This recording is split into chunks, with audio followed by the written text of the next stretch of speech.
गुजरात के लोकप्रिय मुख्यमंत्री श्री भूपेंद्र भाई पटेल, केंद्रीय मंत्रिपरिषद के मेरे साथी सर्बानंद सोनोवाल जी, सीआर पाटिल, मनसुख भाई मांडविया, शांतनु ठाकुर, नीमूबेन बामड़िया, इस कार्यक्रम में देश के 40 से ज्यादा स्थानों से जुड़े सभी मेजर पोर्ट से जुड़े अलग अलग राज्यों के मंत्रीगण, वरिष्ठ अधिकारीगण, अन्य महानुभाव और मेरे प्यारे भाई और बहनों, आप सभी का अभिनंदन।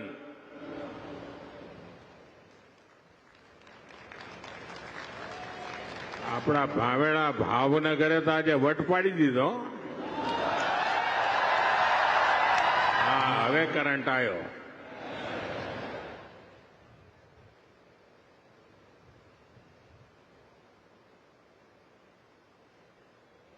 અહીંયા હું જોઉં છું કે પેન્ડોલની બહાર માનવ સમુદ્ર દેખાય છે બધો. इतनी बड़ी संख्या में आप सब आशीर्वाद देने आए, मैं आपका बहुत बहुत आभारी हूं। साथियों, ये कार्यक्रम तो भावनगर में हो रहा है, लेकिन ये कार्यक्रम पूरे हिंदुस्तान का है। आज भावनगर निमित्त है और पूरे भारत में समुद्र से समृद्धि की ओर जाने की हमारी दिशा क्या है, उसके लिए आज इस महत्वपूर्ण कार्यक्रम का केंद्र भावनगर चुना गया है। गुजरात के लोगों को, भावनगर के लोगों को बहुत बहुत बधाई। साथियों, अभी 17 सितंबर को आप सबने अपने नरेंद्र भाई को जो शुभकामनाएं भेजी हैं, देश और दुनिया से जो शुभकामनाएं मुझे मिली हैं, व्यक्तिगत तौर पर सबका धन्यवाद करना संभव नहीं है,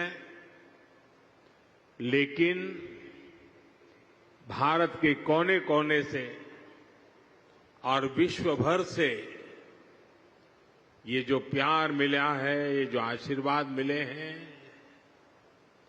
ये मेरी बहुत बड़ी संपत्ति है, ये मेरी बहुत बड़ी ताकत है। और इसलिए सार्वजनिक रूप से मैं आज देश और दुनिया के सभी महानुभावों का हृदय से आभार व्यक्त करता हूं। यहां एक बेटी कोई चित्र बना करके ले आई है, वहां एक बेटा लेकर के आया है। जरा इसको कलेक्ट कर लीजिए भाई। इन बच्चों को मेरा बहुत बहुत आशीर्वाद।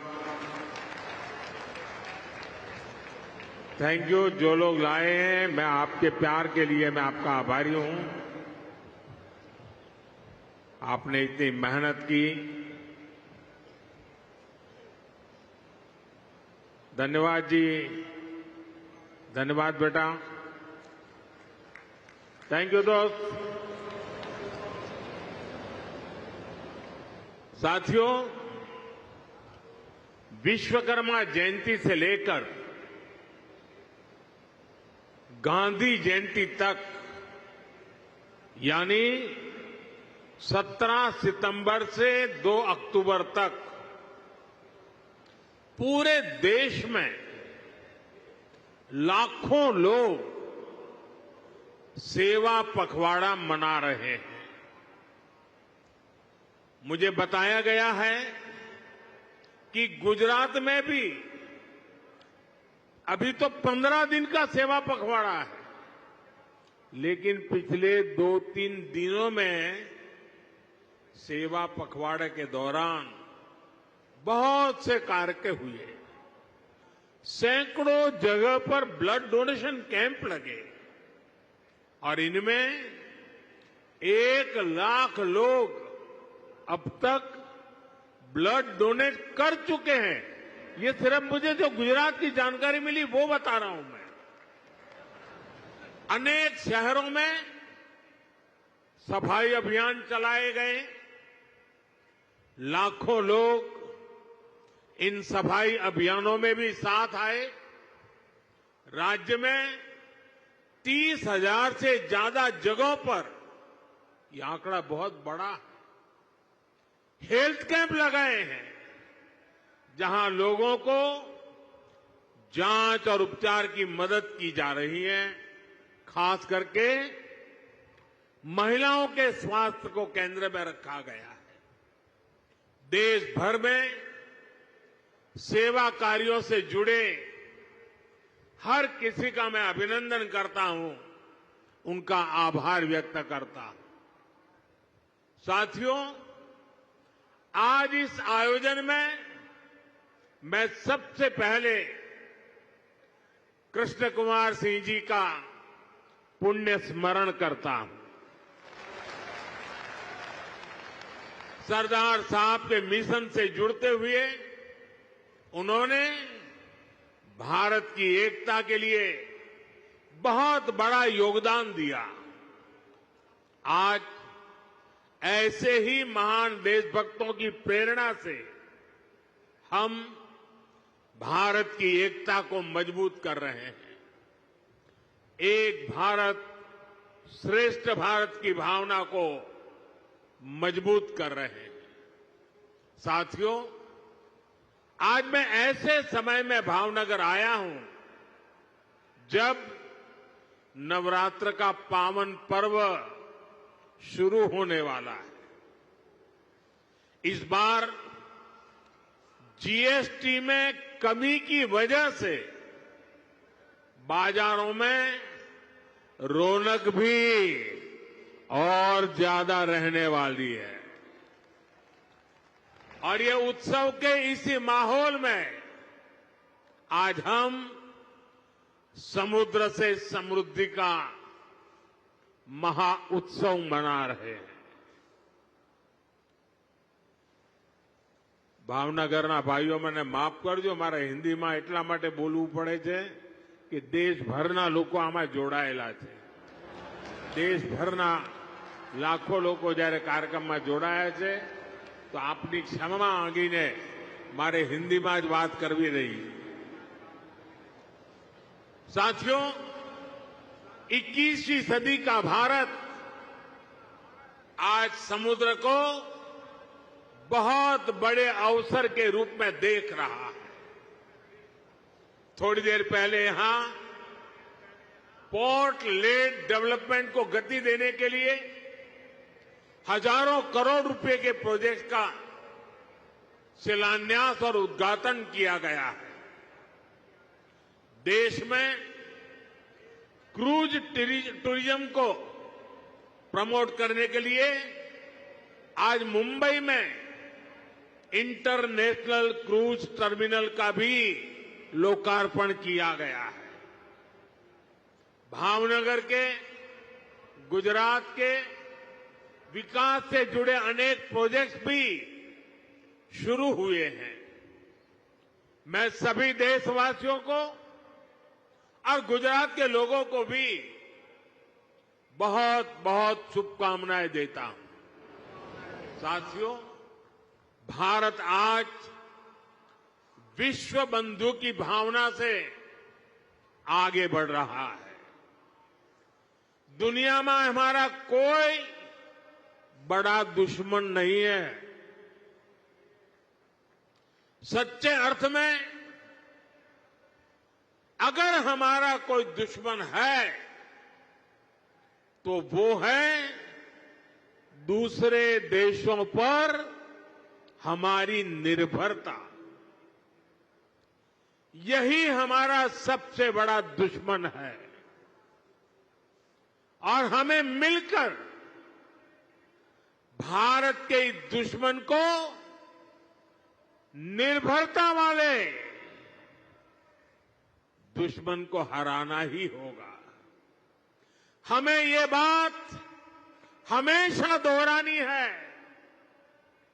जितनी ज्यादा विदेशी निर्भरता, उतनी ज्यादा देश की विफलता।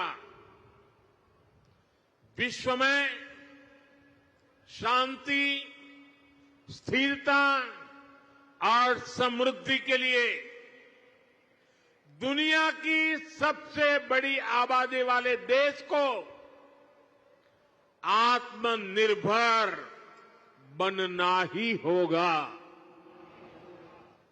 हम दूसरों पर आश्रित रहेंगे तो हमारा आत्मसम्मान भी चोटिल होगा।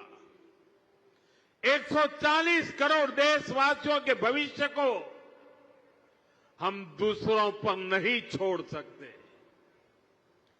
देश के विकास के संकल्प को हम दूसरों की निर्भरता पर नहीं छोड़ सकते। हम भावी पीढ़ी के भविष्य को दांव पर नहीं लगा सकते। और इसलिए भाइयों बहनों, આપણે ત્યાં ગુજરાતીમાં કે ભાઈ 100 દુઃખોની એક દવા, 100 दुखों की एक ही दवाई है और वो है आत्मनिर्भर भारत। आत्मनिर्भर भारत। लेकिन इसके लिए हमें चुनौतियों से टकराना होगा। हमें दूसरे देशों पर अपनी निर्भरता लगातार कम करते जाना होगा और अब भारत को आत्मनिर्भर बनकर दुनिया के सामने मजबूती के साथ खड़ा होना ही होगा। भाइयों और बहनों, भारत में सामर्थ्य की कोई कमी नहीं है, लेकिन आजादी के बाद कांग्रेस ने भारत के हर सामर्थ्य को नजरअंदाज किया। इसलिए आजादी के 6-7 दशकों बाद भी भारत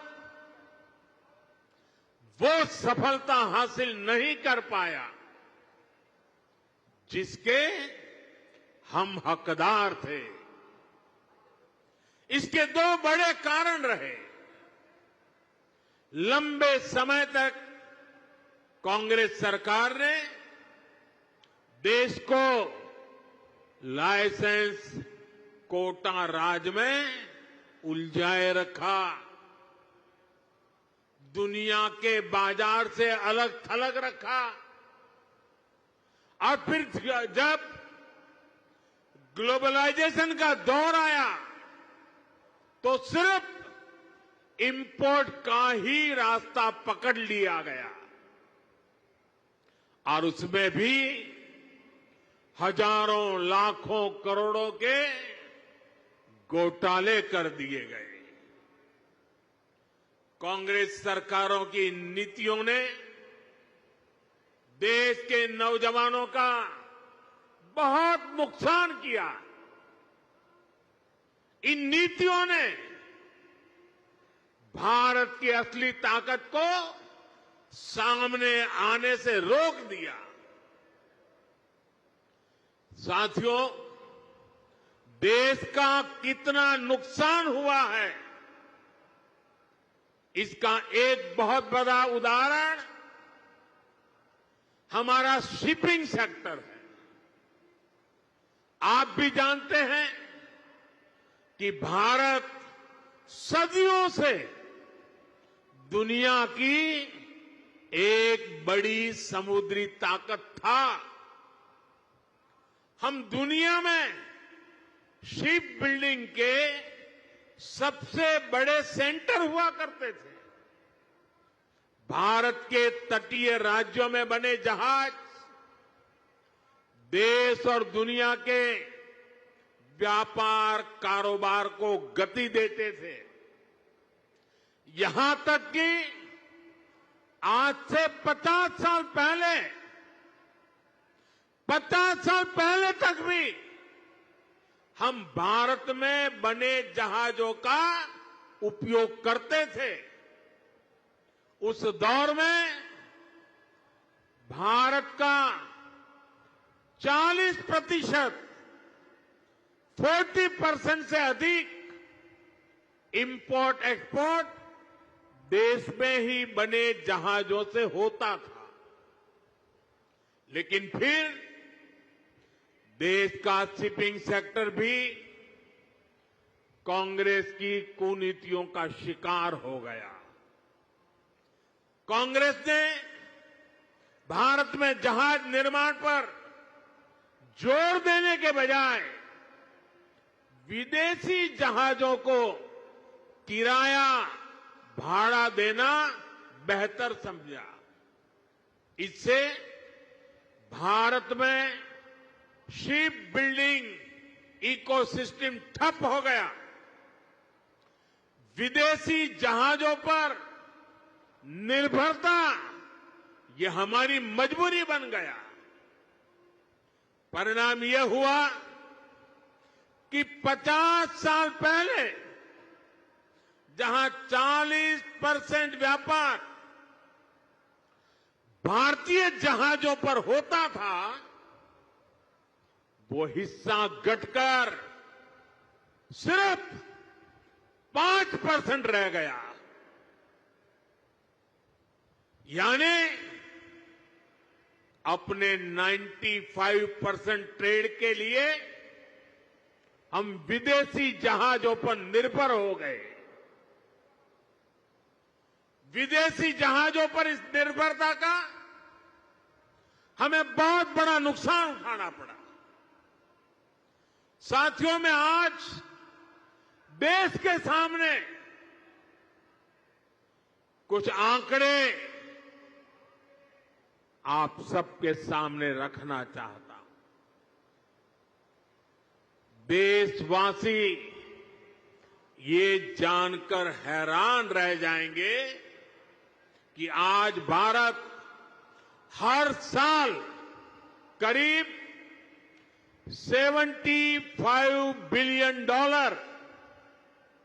यानी लगभग 6 लाख करोड़ रुपए 6 लाख करोड़ रुपए विदेशी शिपिंग कंपनियों को शिपिंग सर्विसेज के लिए देता है, किराया देता है। ये आज भारत का जितना डिफेंस बजट है, करीब करीब उतना पैसा किराए में दिया जा रहा है। आप कल्पना कीजिए 7 दशकों में कितना पैसा हमने सिर्फ भाड़े के रूप में दूसरे देशों को दिया है। हमारे पैसों से विदेशों में लाखों नौकरियां बनी हैं।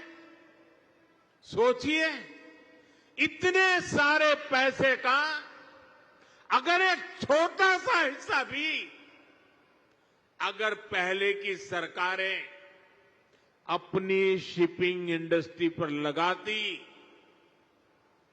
तो आज दुनिया हमारे जहाज इस्तेमाल कर रही होती, हमें लाखों करोड़ रुपए शिपिंग सर्विसेज के रूप में मिल रहे होते और हमारे बच जाते वो तो अलग। साथियों, भारत को अगर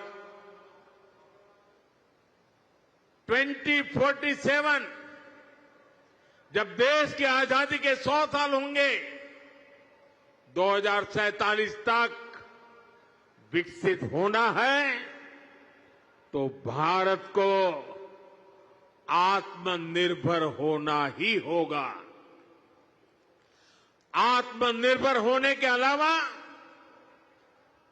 भारत के पास कोई विकल्प नहीं है। 140 करोड़ देशवासियों का एक ही संकल्प होना चाहिए। चीप हो या शीप, हमें भारत में ही बनाने होंगे।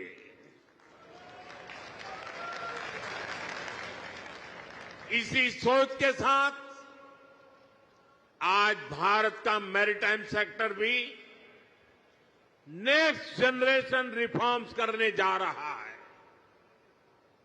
आज से देश के हर मेजर पोर्ट को भांति भांति के डॉक्यूमेंट से, अलग अलग प्रोसेस से मुक्ति मिलेगी। वन नेशन वन डॉक्यूमेंट और one nation one port process अब व्यापार कारोबार को और सरल करने वाली है। हाल में ही जैसे हमारे मंत्री जी सर्बानंद सोनोवाल जी ने बताया, मॉनसून सेशन के दौरान पार्लियामेंट में हमने ऐसे अनेक पुराने कानूनों को बदला है जो अंग्रेजों के जमाने से चले आ रहे थे। हमने मैरीटाइम सेक्टर में अनेक रिफॉर्म करने का सिलसिला शुरू किया है। हमारी सरकार ने 5 मैरीटाइम कानूनों को नए अवतार में देश के सामने रखा है। इन कानूनों से और इन कानूनों के आने से शिपिंग सेक्टर में, पोर्ट गवर्नेंस में एक बहुत बड़ा बदलाव आएगा। साथियों, भारत सदियों से बड़े बड़े जहाज बनाने में एक्सपर्ट रहा है। नेक्स्ट जनरेशन रिफॉर्म्स देश के इस भूले हुए गौरव को फिर वापस लाने में मदद करेंगे। बीते दशक में हमने 40 से अधिक शिप्स और पनडुब्बियां नेवी में इंडक्ट की है। इनमें से 1-2 तो छोड़ दें तो ये सब हमने भारत में ही बनाई है। आपने आईएनएस विक्रांत के विषय में सुना होगा। इतना विशाल आईएनएस विक्रांत भी भारत में ही बना है। इसे बनाने के लिए जो हाई क्वालिटी स्टील लगी, वो भी भारत में बनी थी। यानी हमारे पास सामर्थ्य है, हमारे पास कौशल की कोई कमी नहीं है। बड़े शिप बनाने के लिए जिस राजनीतिक इच्छा शक्ति की जरूरत है, उसका भरोसा मैं आज देशवासियों को दे रहा हूं। साथियों, देश के मैरीटाइम सेक्टर को मजबूती देने के लिए कल भी एक बहुत ऐतिहासिक निर्णय हुआ है। हमने देश की पॉलिसी में एक बड़ा बदलाव किया है। अब सरकार ने बड़े जहाजों को इंफ्रास्ट्रक्चर के रूप में मान्यता दी है। जब किसी सेक्टर को इंफ्रास्ट्रक्चर के रूप में मान्यता मिलती है तो उसे बहुत फायदा होता है। अब बड़े शिप बनाने वाली कंपनियों को बैंकों से लोन मिलने में आसानी होगी, उन्हें ब्याज दर में भी छूट मिलेगी। इंफ्रास्ट्रक्चर फाइनेंसिंग के जितने भी और लाभ होते हैं, वो सारे के सारे इन जहाज बनाने वाली कंपनियों को भी मिलेंगे। सरकार के इस निर्णय से भारतीय शिपिंग कंपनियों पर पड़ने वाला बोझ कम होगा, उन्हें ग्लोबल कंपटीशन में आगे आने में मदद मिलेगी। साथियों, भारत को दुनिया की एक बड़ी समुद्री शक्ति बनाने के लिए 3 और बड़ी स्कीम्स पर भारत सरकार काम कर रही है। इन 3 योजनाओं से शिप बिल्डिंग सेक्टर को आर्थिक मदद मिलने में आसानी होगी। हमारे शिपयार्ड्स को मॉडर्न टेक्नोलॉजी अपनाने में मदद होगी और डिजाइन और क्वालिटी सुधारने में भी बहुत मदद मिलने वाली है। इन पर आने वाले वर्षों में 70,000 करोड़ रुपए से ज्यादा खर्च किए जाएंगे। साथियों, मुझे याद है साल 2007 में जब मैं यहां मुख्यमंत्री के रूप में आपकी सेवा कर रहा था, तब शिप बिल्डिंग के अवसरों को लेकर एक बहुत बड़ा सेमिनार गुजरात ने आयोजित किया था। उसी दौरान ही गुजरात में हमने शिप बिल्डिंग इकोसिस्टम को सपोर्ट दिया था। अब हम देश भर में शिप बिल्डिंग के लिए व्यापक कदम उठा रहे हैं। यहां मौजूद एक्सपर्ट जानते हैं कि शिप बिल्डिंग कोई साधारण इंडस्ट्री नहीं है। शिप बिल्डिंग इंडस्ट्री को पूरी दुनिया में मदर ऑफ ऑल इंडस्ट्रीज की जननी कहा जाता है, उद्योगों की जननी कहा जाता है, क्योंकि इसमें सिर्फ एक जहाज ही नहीं बनता, उसके साथ जो उद्योग जुड़े होते हैं उनका विस्तार होता है। Steel, machinery, electronics, textile, paints, IT system, ऐसे अनेक उद्योगों को शिपिंग इंडस्ट्री से सपोर्ट मिलता है। इससे छोटे और लघु उद्योगों को, एमएसएमईज को फायदा होता है। रिसर्च बताती है कि शिप बिल्डिंग में होने वाले हर 1 रुपये के निवेश से इकोनॉमी लगभग 2 गुना निवेश बढ़ता है और शिपयार्ड में पैदा होने वाली हर एक जॉब, हर एक रोजगार सप्लाई चेन में 6 से 7 नई नौकरियां बनाती है। मतलब अगर शिप बिल्डिंग इंडस्ट्री में 100 नौकरियां बनती हैं तो इससे जुड़े दूसरे सेक्टर्स में 600 से अधिक जॉब क्रिएट होती है। इतना बड़ा मल्टीप्लायर इफेक्ट शिप बिल्डिंग का होता है। साथियों, हम शिप बिल्डिंग के जरूरी स्किल सेट पर भी फोकस कर रहे हैं। इसमें हमारे आईटीआई काम आएगी, मैरीटाइम यूनिवर्सिटीज का रोल बढ़ेगा। बीते वर्षों में हमने कोस्टल एरिया में नेवी और एनसीसी के तालमेल से नई व्यवस्थाएं बनाई हैं। इन एनसीसी कैडेट्स को नेवी के साथ साथ कॉमर्शियल सेक्टर की भूमिकाओं के लिए भी तैयार किया जाएगा। साथियों, आज का भारत एक अलग मिजाज से आगे बढ़ रहा है। हम जो लक्ष्य तय करते हैं उसे अब समय से पहले पूरा करके भी दिखाते हैं। सोलर सेक्टर में भारत अब अपने लक्ष्यों को 4-4, 5-5 साल पहले हासिल कर रहा है। पोर्ट लेड डेवलपमेंट को लेकर भी 11 साल पहले जो लक्ष्य हमने तय किए थे, भारत उनमें जबरदस्त सफलताएं हासिल कर रहा है। हम देश में बड़े बड़े जहाजों के लिए बड़े पोर्ट बना रहे हैं। सागर माला जैसी स्कीम से पोर्ट्स की कनेक्टिविटी को बढ़ा रहे हैं। साथियों, बीते 11 साल में भारत ने अपनी पोर्ट कैपेसिटी 2 गुनी कर ली है।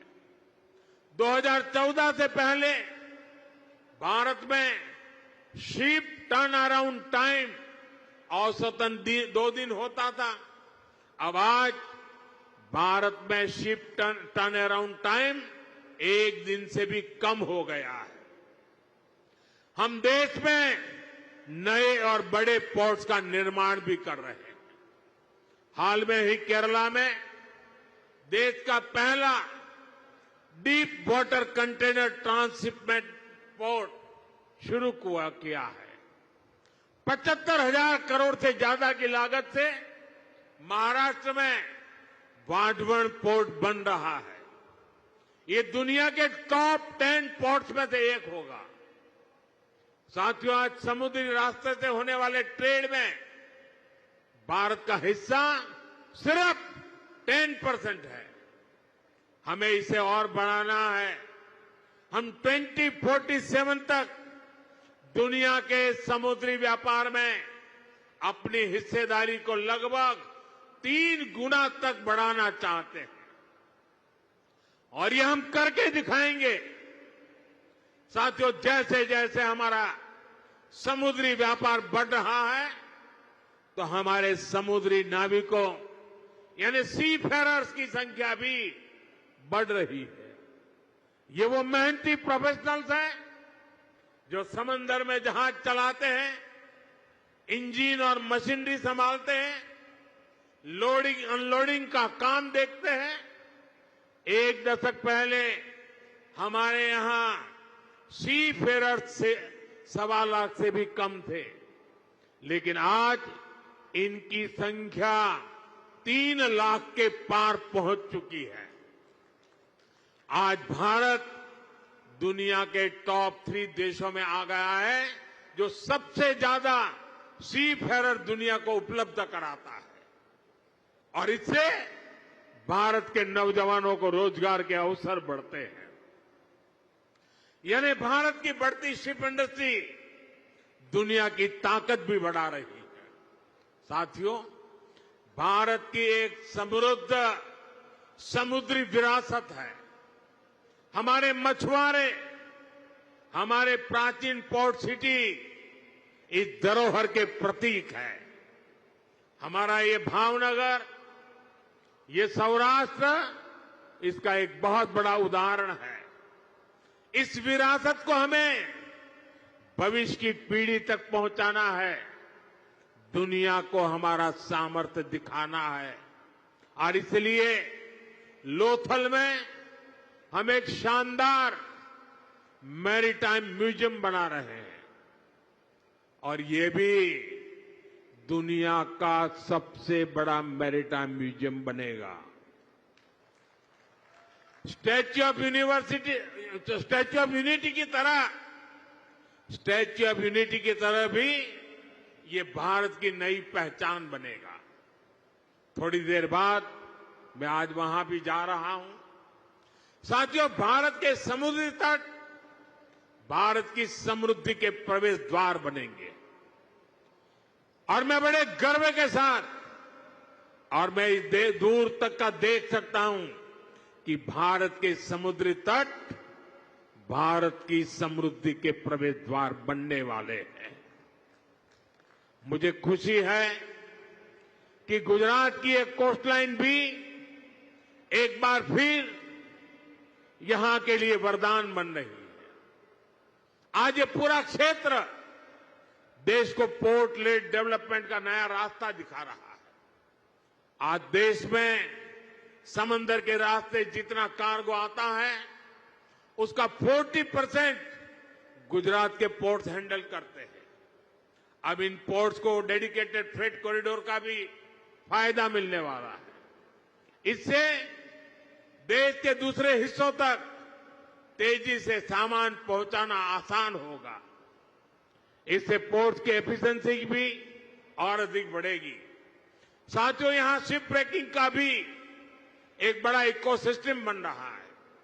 अलंका शिप ब्रेकिंग यार्ड इसका शानदार उदाहरण है।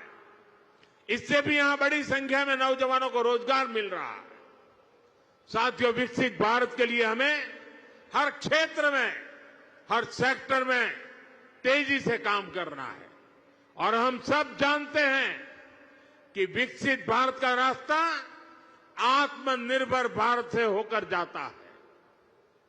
इसलिए हमें याद रखना है, हम जो भी खरीदें वो स्वदेशी हो, हम जो भी बेचें वो स्वदेशी हो। मैं सभी दुकानदार साथियों से कहूंगा, आप अपनी दुकानों पर एक पोस्टर लगाएं जिसमें लिखा हो, गर्व से कहो ये स्वदेशी है।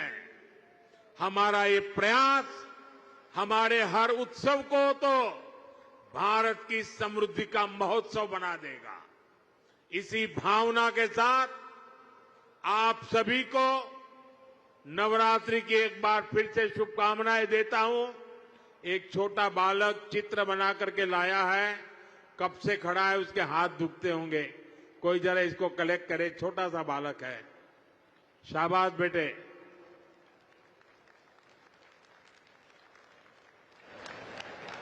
चलो बेटा, तुम्हारा चित्र मिल गया, रोने की जरूरत नहीं बेटा, मिल गया चित्र तुम्हारा मिल गया। अगर तुम्हारा एड्रेस उसमें लिखा होगा तो मैं तुझे जरूर चिट्ठी लिखूंगा।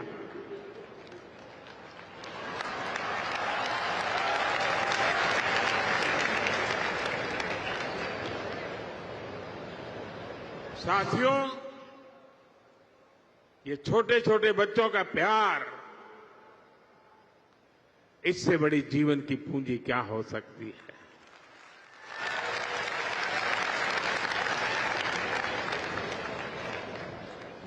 मैं फिर एक बार आज जो भव्य स्वागत सत्कार सम्मान किया, इसके लिए मैं आपका आभार मानता हूं।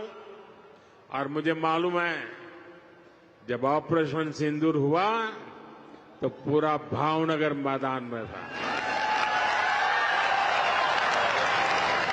आपका मिजाज का मुझे पता है। मैं इसके लिए भी आपका बहुत बहुत आभार व्यक्त करता हूं। भावनगરના ભાઈઓ બહેનો, નવરાત્રિની માંડવીઓ જરા જોર લગાવજો અને દેશના બધા લોકોને આત્મનિર્ભર ભારતનો સંદેશ આપણી માંડવીમાંથી પણ મળે। ખૂબ ખૂબ ધન્યવાદ ભાઈઓ।